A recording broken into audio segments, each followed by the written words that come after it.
Cold open frost on dead stalks. Snapped brown husk still standing like broken teeth across 300 acres. A man kneels in the dirt at dusk, breath fogging, hands bare. He is not planting corn. He drops something small and papery into a shallow hole no bigger than a marble and covers it with his palm. Behind him, a lantern swings from a fence post, throwing long shadows across a field that has grown nothing but weeds for 2 seasons. He does this again and again. 300 times before dark. 6,000 times before the frost breaks. The neighbors who drive past on the county road slow down, squint, and keep driving. Nobody stops to ask what Elam Ostrander is burying in a dead cornfield in the last week of September. They just remember later that they should have. Soft CTA before we get into how a ruined field and a handful of strange little bulbs turned into the talk of 3 counties. If you're the kind of person who likes stories about folks the world wrote off too early, go ahead and hit subscribe. And drop a comment telling me what part of the country you're watching from tonight. I read everyone. Muncie County sits in the flat middle of Nebraska, where the land runs so level a man can watch his dog run away for 3 days. The town of Coldbrook has one stoplight, one diner, and a grain elevator that hasn't run at capacity since the drought of 10 years back. Elam Ostrander had inherited the Ostrander place from his father, Warwick, 200 acres of corn ground that had fed 3 generations, plus another 100 bought cheap and dying, all of it strangled by 2 summers without rain. The bank had already written the land off as a loss on paper. The town had written Elam off as something worse, a man who didn't know when to quit. His daughter Marlo was 11, and she kept a routine that never changed. Every morning before school, she filled 2 mason jars from the kitchen tap and carried them out to the edge of the dead field, setting them beside her father's boots like an offering. She didn't ask why. She had asked once, the week after her mother Idella passed, and her father had only said, "Some things need tending before they make sense." Marlo decided that was enough of an answer for an 11-year-old to carry. She kept filling the jars. At the Coldbrook diner, the men at the counter talked crops the way other men talked, whether constantly and with total authority. Verlin Hoyt, who farmed the section next to Ostrander's, liked to say that dead ground stayed dead ground, and that a man who fought it long enough just went broke slower than a man who sold and moved to town. He wasn't cruel about it. He said it the way you'd warn a child off a hot stove. But he said it often, and always within earshot of anyone who'd repeat it. The hardship ran deeper than the field. Warwick Ostrander's will had come with a clause nobody expected. The land was held in a family trust, and the trust required the property to generate a documented harvest and income within 14 months of his death, or it would revert to the trustee bank, which had already lined up a buyer. That deadline landed on the first hard frost of the second autumn, whichever came first, the harvest or the freeze. Elam had 11 weeks left when the county road crew paved past his gate, and a man in a county truck stapled a notice to his fence post. Notice of pending trust transfer, tax deed auction to follow. Elam read the notice twice, folded it into his coat pocket, and went back to digging. Rising action, what he was burying, nobody in Coldbrook had ever seen. Small brown corms, no bigger than a walnut, packed in burlap sacks that had come by truck from a supplier 3 states away. He planted them in shallow trenches 4 inches deep. In long rows he measured with twine and a wooden stake, working from first light until his back gave out and Marlo called him in for supper. He didn't tell anyone what they were. He didn't tell Verlin. He didn't even tell the man at the feed store who asked twice and got only, "Something that needs cold nights and dry days. We've got both." Scene 9. It took him 3 weeks to plant all 300 acres, working alone except for 2 days when his brother-in-law, Bynum Teal, drove up from Kearney to help. Bynum knelt in the dirt beside him the second afternoon, hands raw, and finally asked the question everyone in the county was too polite or too proud to ask outright. "Elam, what in God's name are we planting?" Elam didn't look up. "Crocus." Bynum sat back on his heels. "Flowers." "You're burying $6,000 of flower bulbs in a dead cornfield. with a bank breathing down your neck. Elam kept digging. Not flowers, spice. Saffron. Most expensive crop that grows out of dirt, and it grows best in dirt like this, poor, dry, cold in the fall. It doesn't want good ground, Bynum. It wants ground like ours.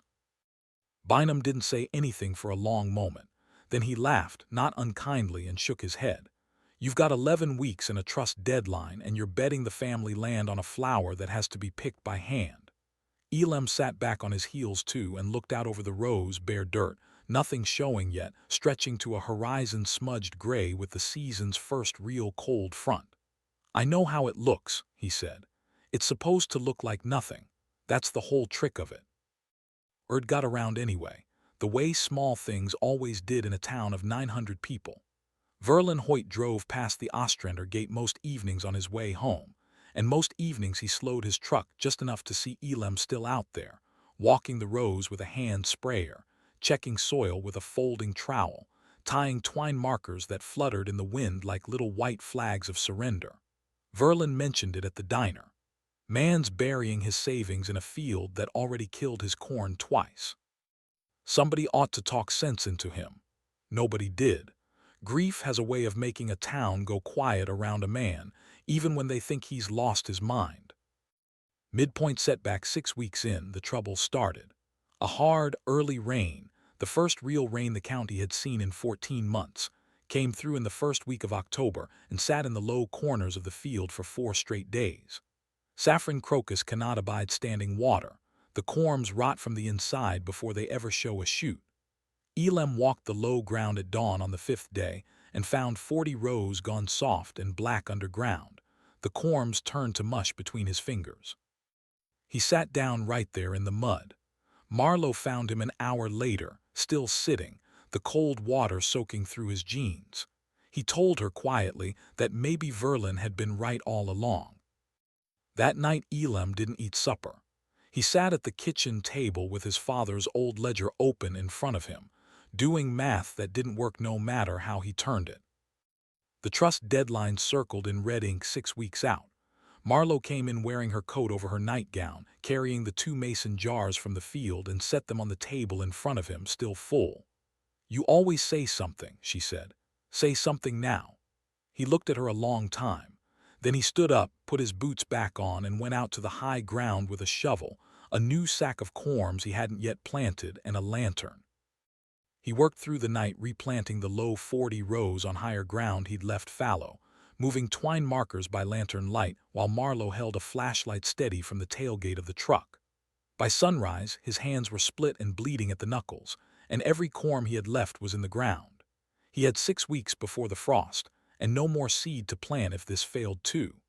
Bynum came up that weekend, took one look at Elam's hands, and didn't say a word about flowers or foolishness. He just picked up a second shovel and started clearing drainage ditches around the low rows, so it wouldn't happen twice.